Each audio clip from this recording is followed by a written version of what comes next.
Bonjour et bienvenue pour ce nouveau numéro du Journal des Biotech. Exceptionnellement, pas de point d'actualité avec l'un de nos analystes aujourd'hui. Alors on va directement passer à l'entretien avec Eric de Certaine, directeur général de Biocorp. Bonjour Eric. Bonjour Laurent.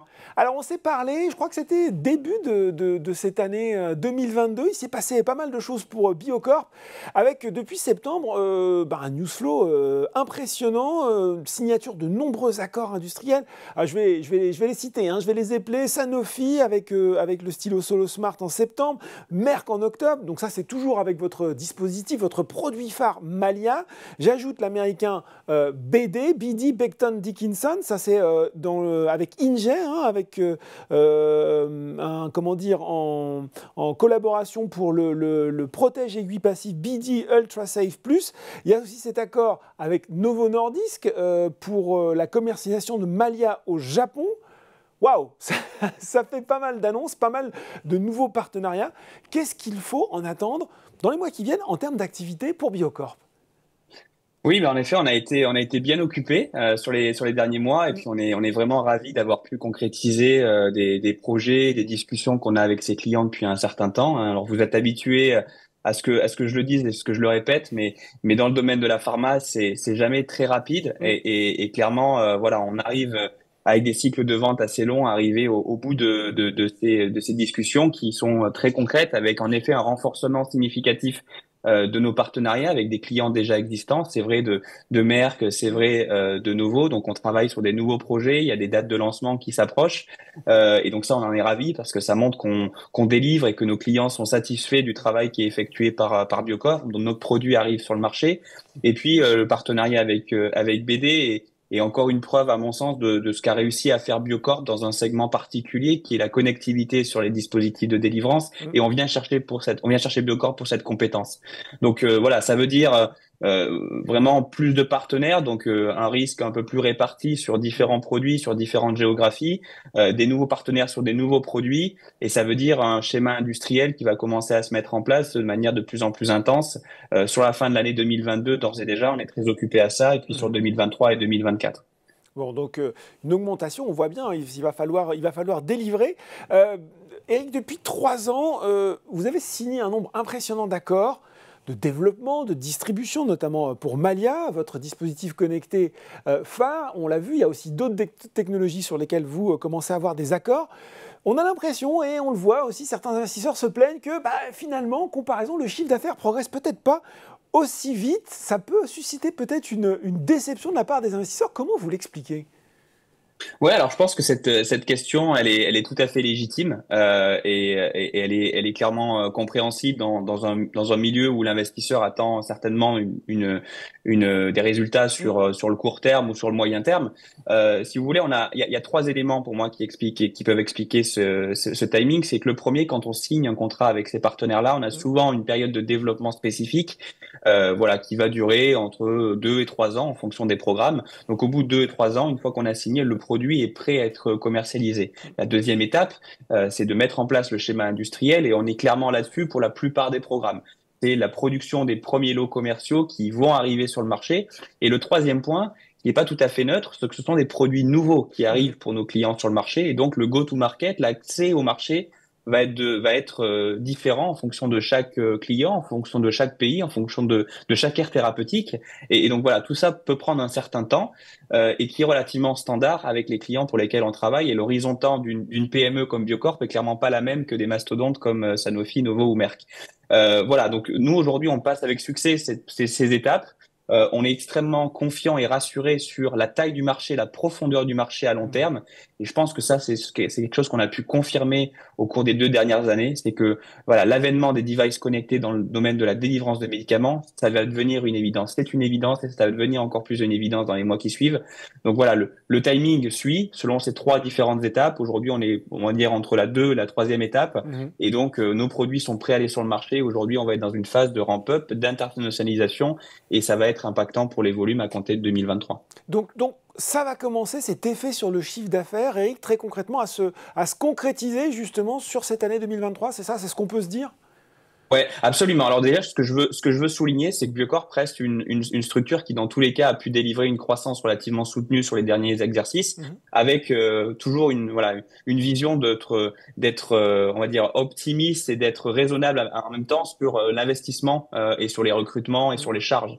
Donc, on a une gestion, on va dire, en bon père de famille qui nous a permis d'être bénéficiaires sur l'année précédente, on s'attend à être bénéficiaires sur l'exercice en cours avec Ouais. une belle croissance. Ouais. Et on s'attend aussi à des belles perspectives sur les années 2023 et 2024. Donc, quand bien même cette arrivée du chiffre d'affaires de manière récurrente est un peu plus long que prévu, Mm. on reste malgré tout sur une tendance tout à fait positive en termes de résultats, d'autofinancement. Et voilà, on n'a pas fait appel au marché pour financer notre croissance et on compte pas faire appel au marché pour financer notre croissance dans les prochains mois. Et ça, je pense que c'est un point relativement important pour nos actionnaires. Alors justement, transition toute trouvée avec ma prochaine question. Pardon.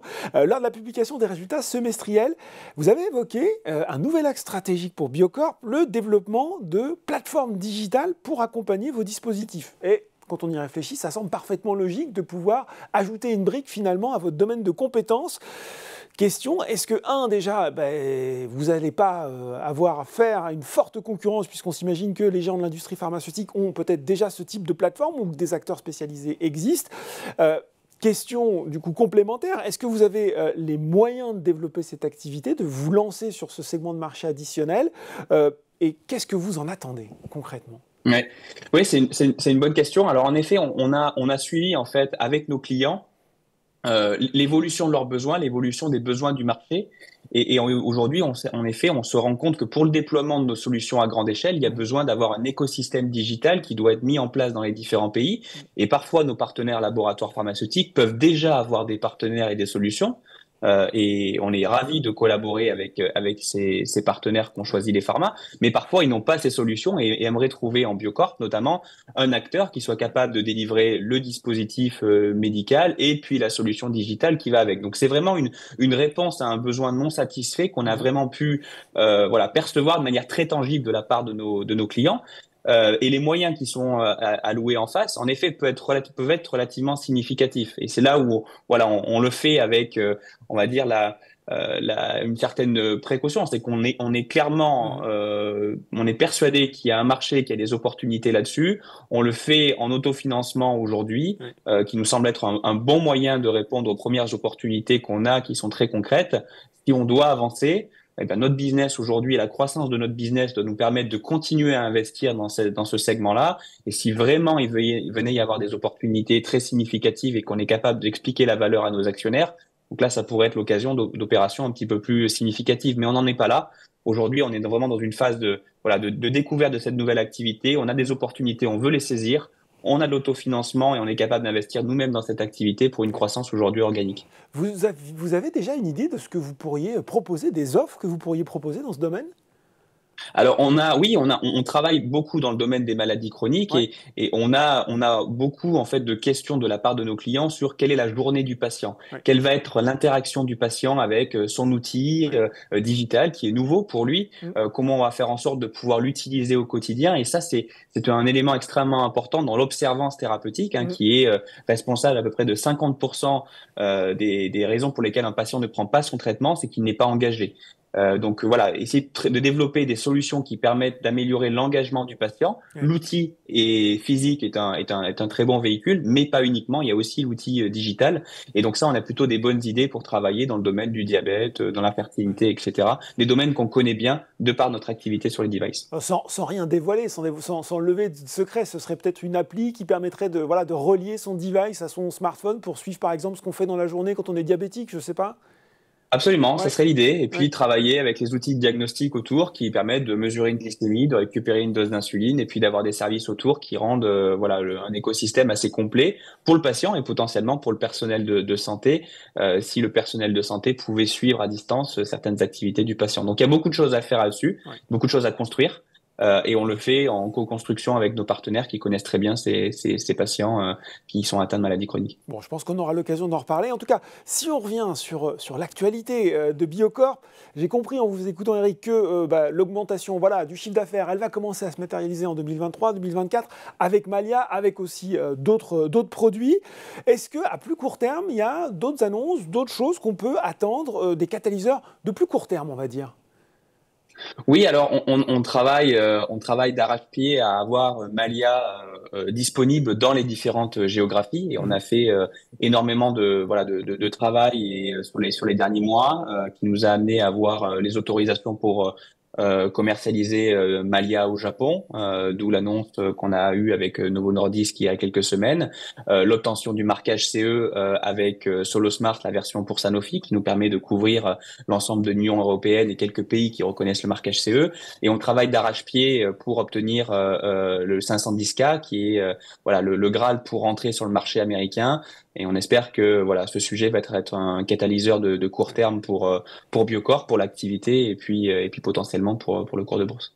Bon, j'ai entendu, Eric, dans vos réponses précédentes que, si j'ai bien écouté, que a priori, on s'orientait de la part de Biocorp vers un résultat bénéficiaire encore au titre de 2022.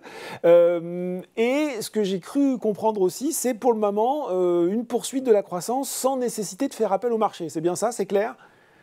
Oui, c'est ça, absolument. C'est bien résumé, Laurent. Alors, il y a toujours aujourd'hui des vents contraires macroéconomiques qui sont clairement parfois un petit peu compliqués à gérer, mais on est sur une belle dynamique chez Biocorp et en effet, notre perspective de croissance, de profitabilité, d'autofinancement sont au rendez-vous à l'heure où on se parle. Donc voilà, on espère pouvoir confirmer ces éléments-là au moment de la publication de nos chiffres 2023 qui seront au mois d'avril prochain. De 2022, pardon, les chiffres en 2022 qui 2023. seront. Ouais, voilà. Voilà, absolument. Un mot forcément du cours de bourse qui se reprend bien depuis un mois, plus 24%, et qui reste quand même en baisse de 40% depuis le début de l'année. Ça semble un peu contradictoire avec ce qu'on vient de se dire, avec malgré tout une activité, encore une fois, un bilan qui est sain, une activité qui est bien orientée. J'imagine que, est-ce que ça vous semble refléter, à date, les perspectives de la société ? Non, par nature, j'ai du mal à comprendre ces évolutions du cours de bourse, mais il doit y avoir certainement des raisons et l'environnement macroéconomique a clairement joué sur l'impact du cours Biocorp, même si en effet les fondamentaux de la valeur et de Biocorp aujourd'hui, je pense qu'on peut le dire de manière très assertive, sont sains, sont très sains avec des belles perspectives de croissance et je pense qu'aujourd'hui on doit considérer Biocorp pas tout à fait comme une valeur d'autres biotech ou medtech qui ont encore un futur très risqué. Je pense qu'aujourd'hui, on a une idée bien précise avec nos partenariats d'où est-ce qu'on veut aller. Le risque principal est le temps qu'il va nous falloir pour arriver justement à cette maturité industrielle et de récurrence dans la production de nos produits. Mais on va dire qu'il y a tous les éléments pour y arriver. Donc j'espère pouvoir continuer à partager des bonnes nouvelles au marché à nos investisseurs, à les remercier de notre confiance et de leur confiance et de pouvoir continuer à construire pour que le cours de bourse se reprenne et remonte au niveau sur lesquels on était sur le début de l'année 2022. C'est l'objectif. Bon ben voilà, tous les éléments pour y arriver. Moi, c'est ce que je retiens. Vous reviendrez en parler avec nous sur le plateau Journal des Biotech en 2023. Avec plaisir, Laurent. Merci beaucoup, Eric de Certaine, directeur général de Biocorp. Merci beaucoup. Le Journal des Biotech, c'est fini pour aujourd'hui. On se retrouve dans 2 semaines pour un nouveau numéro.